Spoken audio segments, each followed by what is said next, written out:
Hi, everyone. Welcome back to Leadership Rules, where we believe leadership isn't just a role, it's a way of life. So whether you're leading a team, a community, or simply leading yourself, we're here to help you unlock the rules to lead your life with purpose and impact. As a reminder, I'm Nick Caniglio, joined by my co-host Marnie Stockman. Together, we co-authored Lead It Like Lasso and The Business of You, and we're thrilled today to have Jeremy Smith with us. We definitely are. So I love this. Jeremy's LinkedIn describes himself as a university slayer, which should give you a pretty good idea that this is going to be an interesting chat. Jeremy, multiple exit startup exec, co-founder and CEO of Pega6, which we will definitely get into. So where he's definitely working to build a different future for higher ed. And Jeremy spent his year really questioning the systems everybody else accepts, thinking about alternatives and arguing that education should be measured by what people can actually do, not simply by the credentials they collect. So Jeremy, welcome to Leadership Rules. Thank you, Marnie. Thank you, Nick. Appreciate you having me. We're excited to dig in, but we always like to start with some biscuits with the boss icebreaker questions. So first concert, best concert. First concert, best concert. Okay, well, quick aside, I haven't been to many concerts because I have some piece of my brain must be missing that I actually don't really enjoy music. It's and I know this makes me unspeakably weird because if there's one common thread through all of human history, it's a love and appreciation of music, right? Different styles and genres, but love music. But for some reason, it just doesn't do anything for me. So sports talk radio, books on tape, podcasts. I love podcasts. Been listening for 19 years. So I've been to 3 concerts in my life. Oh, well, this should be easy then. Yeah, I'll tell you all 3, and then I'll tell you what my favorite one was. So, and they're a weird, eclectic mix. So I went to the original Bon Jovi Slippery When Wet tour. Well, that's a good one. Yeah. Which, by the way, that was also one of my only 3 CDs that I owned as well. Oh, okay. Slippery When Wet CD. I also went to a Heart concert. The female rock band Heart. Yep. And then a Michael Bolton concert. Oh, that is a little bit all over the place. Yeah, so those are 3 concerts, and I would have to say that the Bon Jovi Slippery When Wet one was my favorite. One of my favorite albums of all time. Yeah. I have a weird musical thing too, where I can't remember lyrics to songs, right? I mean, I can listen to songs over and over again, so it kind of frustrates me. So I like music, but it frustrates me at the same time. That is, because you can't fully rock out if you don't know the lyrics. So yeah, exactly. All right, easier one. Coffee or tea? Tea. Coffee, I vibrate through the floor. So I feel that. So this one can recover you from the music one unless you answer this one wrong. Don't count on it. I'm weird. Dog or cat? A dog. Okay. Like, had you said I don't like animals at all, then I'd be like, oh, we're going to have to cut this piece. Poor guy's never going to get talked to. All right. Book format preferred, audio, paper, or ebook? Kindle, by far. Yeah. I won't, if people give me physical books, I won't accept it. I'll be like, send me an ebook or, otherwise I'm just going to have to lie to you and tell you that I read it. But ebook or bust. Yeah. I like it. And then why we're really here, like leadership, art or science?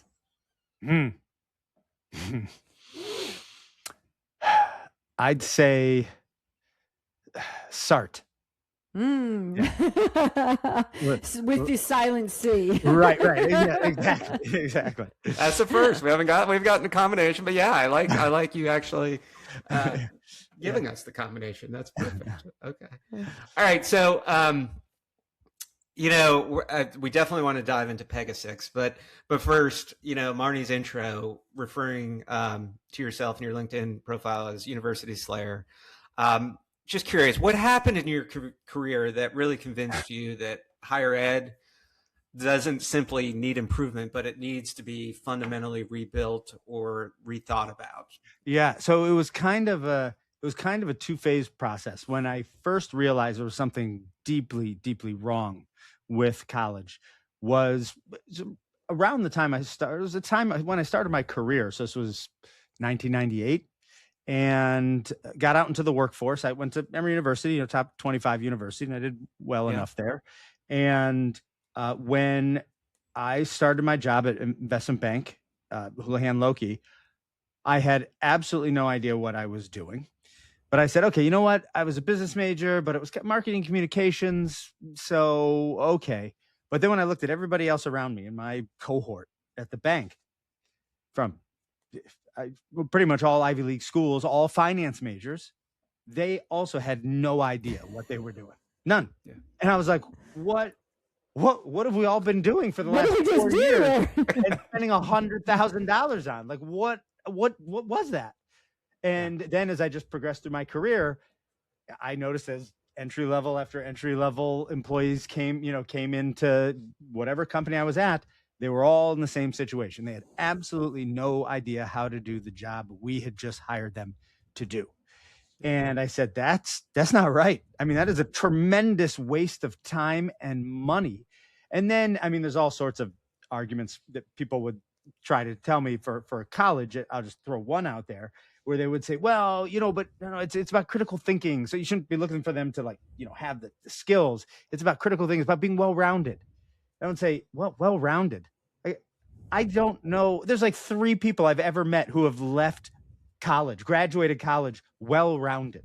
Like, think about the thousands and millions of kids. You think universities are just printing out Leonardo da Vinci's and Benjamin Franklin's every single year en masse? It's like, no, that's ridiculous. Just stop and think about it for a second. So it's not giving us that.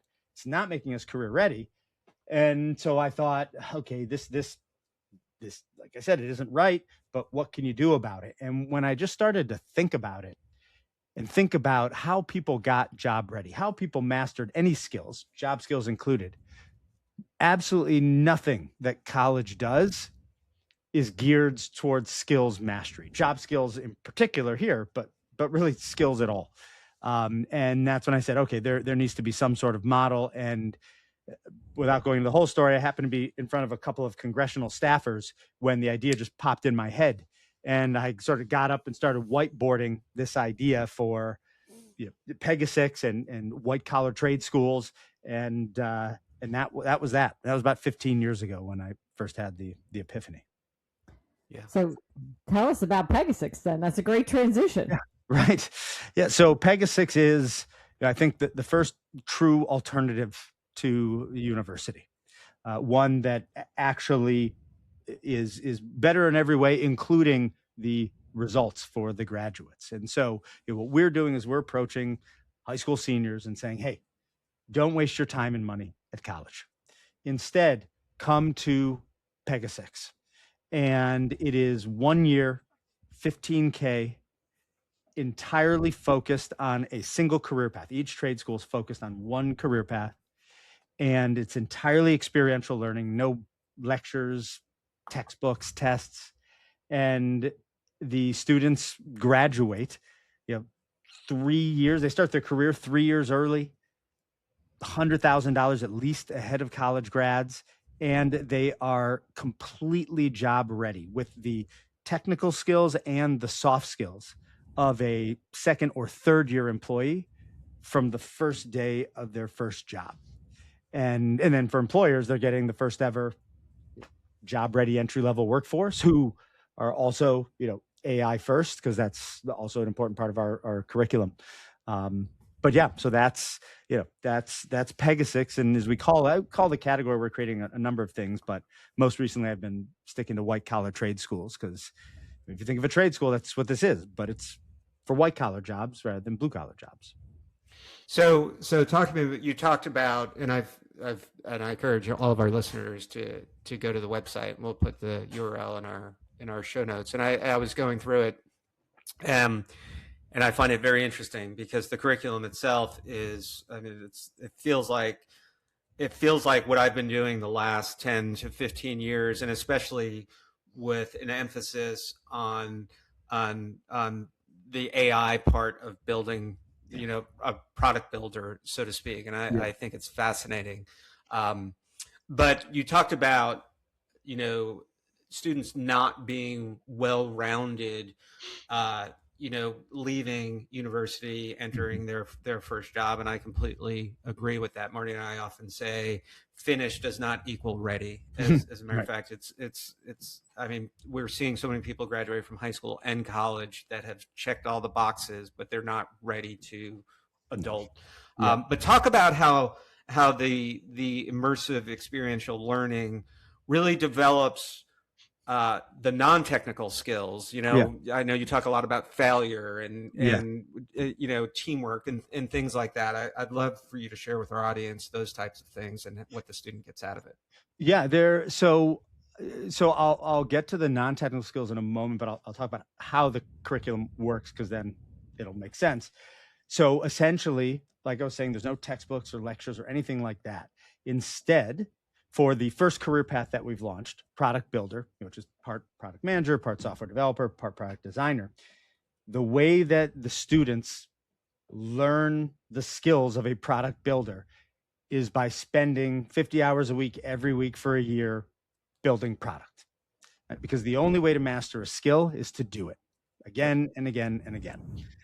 And so our curriculum, with air quotes around it, is a series of product builds, about a dozen product builds over the course of the year that start out short and simple and increase in duration and sophistication over the year. And every single and that's where you get the mastery of the technical skills, because there's all sorts of crazy stuff that happens in there that I can talk about later. But going back to the professional skills, to the soft skills, every single product build is done in teams. Everyone is done in teams, because that's how you develop the soft skills. Building professional grade product, doing professional tasks with others to get stuff done. That's how you build the soft skills. That's how you learn to take feedback, to give feedback, to craft a professional sounding email or Slack message. All of those things you can only learn in vivo, right? While you're doing it with other people. And you in fact can't help but acquire the soft skills when you are building, doing professional things with other professionals, or in this case, proto professionals. So that is one way you accumulate or acquire the technical, or the soft skills. But another way is in how the students interact with our teachers. And really there's air quotes around both those terms, because the structure of Pegasix isn't like a school in the traditional sense. It is more like we have replicated year one of employment. Yep. Which, in addition to trade schools being obviously a source of inspiration of how we're doing things, what is also probably, I'd say, our true north is the real world, how things are done in the workplace. Because, as I was talking about before, all of us showed up at our first jobs as zeros. We had no idea what we were doing. And it's around the end of the first year when most of us got it, right? Everything clicked and we were starting to add some real value. But it wasn't from sitting in lectures or reading textbooks, right? We just learned to do the job by doing the job. Yeah. And so with that structure in mind of replicating what it's like to be employed for that entire year, the students are more like proto-employees and the teachers are more like proto-bosses, where we don't front load them with a bunch of information, lectures and the like. Instead, we give them the parameters for what they're going to do. You're going to build a dating app, and you're going to build the back end in Python, the front end in JavaScript, use Cursor as your IDE, deploy to AWS, and go. And then the kids figure it out. And they just, as a team, they figure out how to get it done until they hit some insurmountable roadblock. And that's when the teacher, the proto boss at Pegasix, steps in and gives them a 90-second coach up, or 4-minute whiteboarding session, just like what happened with your boss on the job. And it is through those interactions with the Pegasix staff member, who is like your boss, where you learn another hugely important soft skill. Because it's not just about interacting with your peers. It's also about being able to interact with your boss and just people above you, because the communication style, what you can say, how you can say it, when you say it, what you do, what they expect, is all different when it's a level or 2 or 3 up. And so that's the other way that they acquire those professional skills, is working with peers to build professional products, but then also reporting to, working with a boss-like figure to also get things done, get pushback, try to sell them things, those sorts of things. I find it fascinating for those I only speak from experience because I have a son who just graduated from college. Right, he literally just started his first real job last week, and he is at that level zero. And I just talking to him the other night, and he's like, "Oh my God, they thought I had used DBT, which is an extract, transform, and load uh, platform, and I haven't." So he's in the position where he had to learn how to communicate to his boss. Okay, Right. I don't Mhm. know this tool, and then his Right. boss had to coach him on, okay, this is where you get started, and he's kind of going through that level zero. And Yep. fortunately for him, he had an internship last summer, only an 8-week internship where he was getting exposed to those types of Yeah. things. So I would say he's at level 0.5 because he Right. had that internship. Right. But I find it intriguing and powerful that Pegasus has this immersive 1 year plan to get, you know, quote unquote students Yep. ready for the real world. Yes. And, And and that, I'm fascinated by that. yeah, and that 1 year is very intentional. It's very intentional because what we have found to be universally true is that the timeline from 0 to 1 is 1 year. And we've never seen an exception. I mean, 13 months for some people, 11 months for others, but it's a year. You don't see, and where we reference that, or what I mean when we say universally true, is going back to all of us starting our first jobs as zeros, right? It wasn't after the first 6 weeks where we went, okay, I've got this now. But good to go, right? You still feel lost. You're still trying to just keep your head above water. And it's also not 3.5 years in when you say, oh, now I know what I'm doing. Now things are starting to click, right? No, it's for whatever reason of human physiology, it's 1 year to go from 0 to 1. Anything less, and you cannot graduate with mastery, and anything more, and you're wasting these kids' time and money.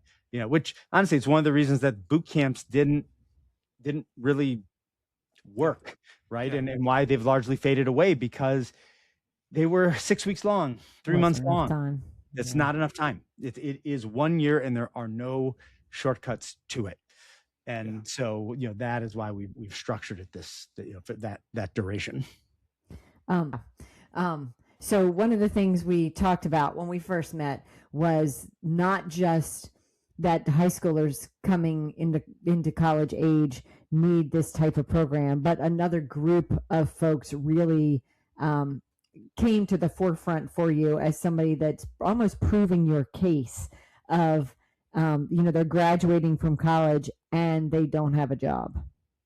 Yes. And so that was a recent epiphany, which is, like you said, we were targeting high school students, right? We're solving the college problem. But what has also become a problem, a crisis in many ways, is recent college grads are having problems getting jobs, significant problems, and in particular, computer science grads. Right? When you look at the general recent college grad population, they have, except for minor, very, very momentary blips, their unemployment is always below general unemployment. But right now, it is 33% higher than general unemployment. So it's not just that recent grad unemployment has gone above general population, which is unbelievably unusual. It is 33% above, and even worse for the computer science grads. And that's when, as I just heard these horrible stories about these kids who've applied to 1,000 jobs, gotten 2 callbacks, no interviews, haven't had a job since they graduated 19 months ago. It honestly just broke my heart. And then I had this epiphany where I said, you know what? We could help these kids. If we ran them through the same 1-year program, that we're running the high school students through, then we could reskill these kids into these product builders for the future, and have a job for them at the end. The 2 things they need, right? A new skill set and a job, we can actually provide for them, because it is realistic. It is realistic that these kids will never have a job in tech. Like that is a distinct possibility like never before. And this actually gives them a future in tech in a highly related field to, to what they've been doing. And so we opened it up to college grads, recent unemployed college grads. And in 6 weeks, we had over 500 applications from all over the place, from Oregon State, from Missouri Science and Tech, from Skidmore, from University of Michigan, Cornell, just everywhere, applying and saying, I want this. Yeah. And so we're trying to prevent as many as we can from going to college, but those we can't. Can you backstop for those? We'll be there to catch them as they graduate off a cliff. So do you all have any, I think I'm trying to picture questions that our audience might have, right? In terms of, you mentioned a couple of times completing the program, getting placed into a job. Do you all have job placement milestones or commitments as part of the program? So yes, for the early few cohorts, we are lining up employment guarantees before we even recruit the students. Nice. So that way, as we go out and recruit, we say, hey, not only is this a better model for all these reasons, but you have a guaranteed job at the end. Now, the thing is that model doesn't scale. You can't have 10,000 students and 10,000 employment guarantees, right? But it's more of our go-to-market strategy, right? As we, in the early days of launching Pegasix. And then after the fourth or fifth cohort, we'll have the track record where we won't need the guarantees anymore, right? The track record will speak for itself. That gets more employers recruiting from us, then more students coming to us. And it's a snowball rolling downhill at that point. How have the employers, go ahead, Nick. No, Marnie, go ahead. Sorry. How have the employers responded when you tell them about this program? They love it. They love it. And honestly, I should say the first response that I get from most employers is, I don't know if you guys bleep things, but it's bullshit. Like they don't believe it. They're like, oh, okay. Right. First, they think it's like a boot camp, right? And they're like, yeah, we heard the same thing. And the graduates weren't sufficient. And so I go through and explain to them how we do it and all the ways it's different from boot camps. And then eventually over the course of that conversation, then you see their eyes light up when they realize they can get what they've been looking for decades, right? Because employers have never wanted to train up entry-level employees, never, but they have no choice. It's like, if you want that grunt work done, you only have one choice. Take these kids who don't know anything, let them learn on your dime and on your time, and then they'll get it, hopefully. Yeah. Right. But now that there are an increasing number of options where they don't have to train up recent college grads who don't know anything, they're saying, nah, then I don't want to. If I don't have to, I'm not going to, because I've never wanted to, and now I have a choice. And it's not the fault of ththese college grads. It's the fault of the colleges that just took 4 years of their lives and $100,000 to $300,000 of their money. I mean, it's interesting because there is a crisis starting to become evident at different companies, right? Because they are replacing a lot of these entry-level jobs with automation. And, it's kind of that balance between, okay, well, I need people to get experience, but I also want to make my company as efficient as possible. Yes. And, options like Pegasix, are giving companies that experience. But I had a different question, again, because a lot of the problems with boot camps, and I've known people who've gone to boot camps and they feel like it's been a waste of money. Yep. Is that technology changes so quick and things get outdated so quickly. Yes. And part of the argument against that is, well, I learned the skill, once I learned how to pick up one tool, one programming language, one, approach to doing things, it's easy for me to pick up other things. But I'm curious, with the rate of change in technology today, right? Mm-hmm. There's a different AI model that comes out on a daily basis. There's, there's frontier models, there's the private, smaller models, all these types of things. Yes. How adaptive is your curriculum, quote unquote, set up to be to mitigate that risk? Yeah, it's a great question, because something that I say about higher ed for the AI age is that first and foremost, it must be agile. Right? You can't predict what the future is going to look like, so you've got to be able to move quickly once you figure out what it is, what the future is, which is, the future is now. Yeah. And so you have to have an agile program, curriculum. You, as the world changes now, you cannot take decades or centuries to change, right? You have to be able to do it in weeks or days. And the way that we're able to do that, to have that agile approach to ensure that these kids are always graduating, with a relevant career path or skill or tools that they know how to use, is because it is a experiential curriculum, not a content-based curriculum. That is one of the core things that enables us to be agile. And I'll give a quick example. Like, let's say the industry starts to move away from Cursor and move towards Replit as their IDE. Well, if we had content, we would be like, oh, all right, we got to change all our... We got to rewrite all this stuff, all our videos, all our textbooks, all our tests. So one, because of the daunting effort, we would delay it. And we would lie to ourselves and we'd make excuses on why we didn't need to, and how we're teaching really more long-term skills that transfer over, they're generalizable and blah, blah, blah. But really, we just didn't want all of the pain that was going to come with changing our content. And then when we finally admitted we need to change our content, it would still take a long time because you're changing content. But with an experiential curriculum, what we can say is, okay, look, there were, of the 12 product builds, 7 of them involved the students using Cursor. We've already done 3 of those. There's 4 left that involve of the 6 remaining product builds. There's 4 left that these kids are going to use Cursor as their IDE. But industry is no longer, they're moving away from Cursor. They're moving towards Replit. So for those 4 builds now, no, out with the Cursor, and you guys are actually going to spin up Replit, and that's what you'll use for building. Done. It is agility by decree, right? Where we have the ability to just plug and play, because it's not this whole thing where we've planned it down to the last word we're going to utter in a lecture, right? It's building product. So if some tool or skill becomes irrelevant and something else replaces it, or just something new emerges, great. Out with the old, in with the new.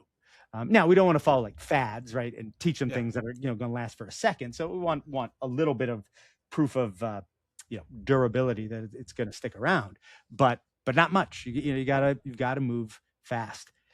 And then I'll say one other thing, and it goes to something that you touched on, which is the boot camps or whoever would say, well, you learn one language, you learn one tool, then it's more generalizable and you can use others. That is only a little bit true when you literally are talking about one tool, one ticketing system, or one code repository, or one language. It's a little easier to learn the next one, but not a lot. Yeah. It's when you learn your second or third language, or your second or third ticketing system. That is when you see the fourth one, or fifth one that you've never seen before. That's when it takes you just a couple of pointers from somebody who knows how to use it, and good, you're ready to go after 5 minutes. Yeah. And that is what a year gives you. That is one of the critical things a year gives you, is the ability to, one, get the reps in, because that's one of the 2 pillars of mastery, and the other is variety. Right? And so they can get enough reps in on things when it's a year long, but also we can have enough variety where they've done 7 of the product builds pushing it into AWS, 3 of them pushing them into Azure, and 1 of them they push into Google Cloud. Right. And so they get the variety that when they then see this 4th cloud provider that they've never seen before, that their first employer is using, it's not going to take much for them to be able to adapt to that, because they have seen 2 or 3 variations of a tool, a skill, whatever it might be.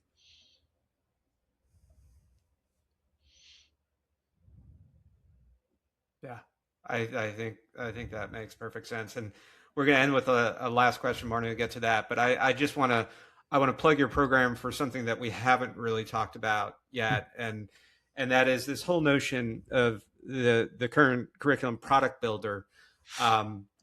Great for entering the workforce, yes, but every literally every entrepreneur that's been successful that I know has that skill set, right? So Yeah. for these people out there, and it may not be the 19, 20-year-olds, but it's an experience, the going through this process were the keys to almost every successful entrepreneur I know in terms of having that idea to spark their own business. And I know we have an audience of entrepreneurs, a subset of entrepreneurs out there.